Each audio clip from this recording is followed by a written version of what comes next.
Quand on cherche l'alignement, j'ai l'impression qu'on oublie parfois le corps.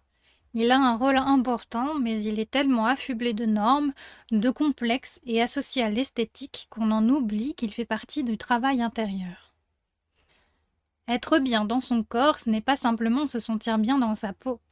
C'est être là, présente, se sentir entière dans la matière et dans la pensée.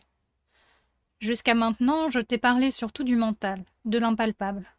Le corps apparaît brièvement comme ancrage au présent, par la respiration notamment.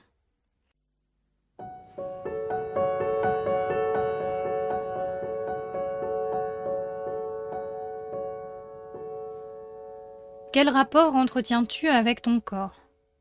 Pas ce que les autres en pensent, ce que la société impose, mais quel est ton regard à toi sur ton enveloppe? Pendant longtemps, mon corps, je n'ai pas su me l'approprier.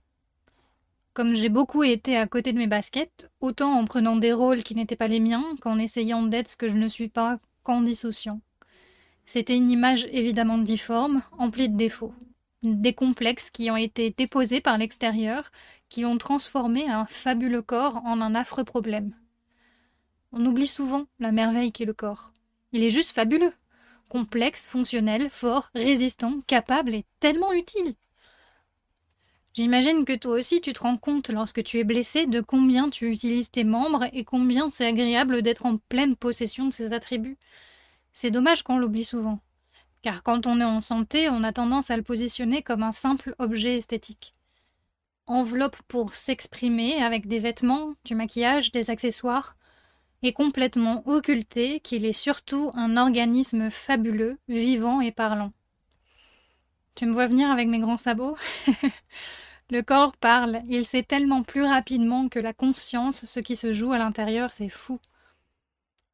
Et je dois avouer que la capacité qu'a le corps à parler par des mots MAUX me fascine. Et oui, je fais partie des huluberlus qui demandent ce qui s'est passé avant que tu aies une douleur ou une maladie. Parce que j'ai remarqué que les soucis de santé que j'ai pu avoir étaient en lien direct avec des conflits intérieurs. Comme tu as pu le comprendre dans les précédents épisodes, je considère qu'il faut voir les choses dans leur entièreté. Et comme j'apprécie le subtil, il fait partie de ma lecture du monde. Donc quand je me blesse, j'y vois le fait, la douleur, la blessure réelle et le besoin de soins médicaux, mais aussi la dimension émotionnelle. Les deux sont complémentaires et négliger l'un déséquilibre le tout. C'est d'ailleurs en me rendant compte de ce lien que j'ai été interpellée et guidée vers la médecine chinoise et que j'ai pu trouver des ressources qui m'aident aujourd'hui à lire mon corps afin de mieux l'entendre. Peut-être que si on écoutait plus notre corps, amenant de la compassion et de l'émerveillement, on serait plus à même de s'accepter. Parce que c'est quand même dingue qu'il fonctionne comme il le fait. Pardon, mais face à la vie, je suis encore une enfant émerveillée. C'est quand même fantastique, un cœur qui bat, une respiration qui crée un mouvement, une âme qui brille dans des yeux. J'adore regarder combien on est différent. On bouge de sa propre façon, on se tient dans des positions qui transpirent d'émotion, on vit tout simplement sans s'en rendre compte. Et c'est fabuleux, pour le dire encore une fois. Donc, si tu étais plus à l'écoute de ton corps, qu'est-ce qu'il te dirait? Le mien, il me dit que j'attends trop longtemps avant de l'écouter, que je tire trop sur la corde, que relâcher avant la douleur serait plus sage. Mais je suis têtue. Très consciente de mon corps, j'ai quand même pour préférence idiote de baisser le volume des signaux plutôt que de les écouter et ralentir. J'encaisse, trop habituée par mon armure et ma persévérance de guerrière, alors que j'ai pourtant posé les armes pour entrer dans la paix. Mais ce qui est bien, c'est que mon corps aussi est têtu, ce qui permet de trouver un équilibre intérieur. Il refuse de ne pas être entendu, et ça en fait un bon professeur parce qu'il est patient et pas trop sévère, heureusement. Aujourd'hui, j'aime mon corps.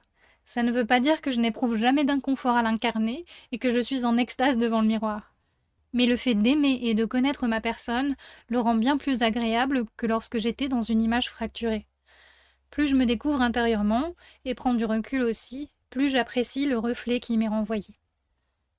En ayant une fascination pour la vie, juste le fait que mon corps fonctionne et qu'il me permette de bouger le rend bien plus beau et confortable que lorsqu'il est renvoyé simplement à une fonction d'objet.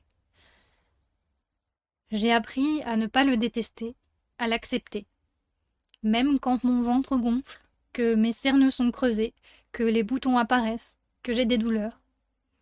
J'apprends à façonner une opinion propre, dénuée de l'influence de la société, à ne pas être effrayée ou dégoûtée par mon corps.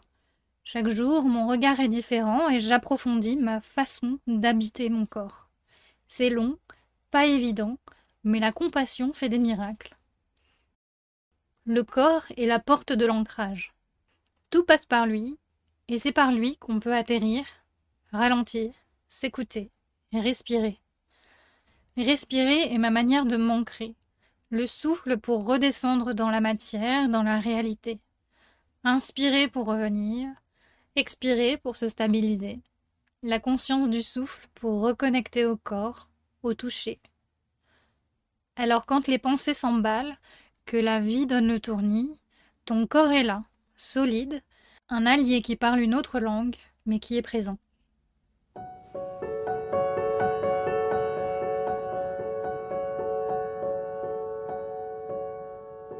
Je suis Madame Elune, et à travers les cartes, je t'accompagne à mieux te comprendre, à retrouver ton élan et ton pouvoir d'action.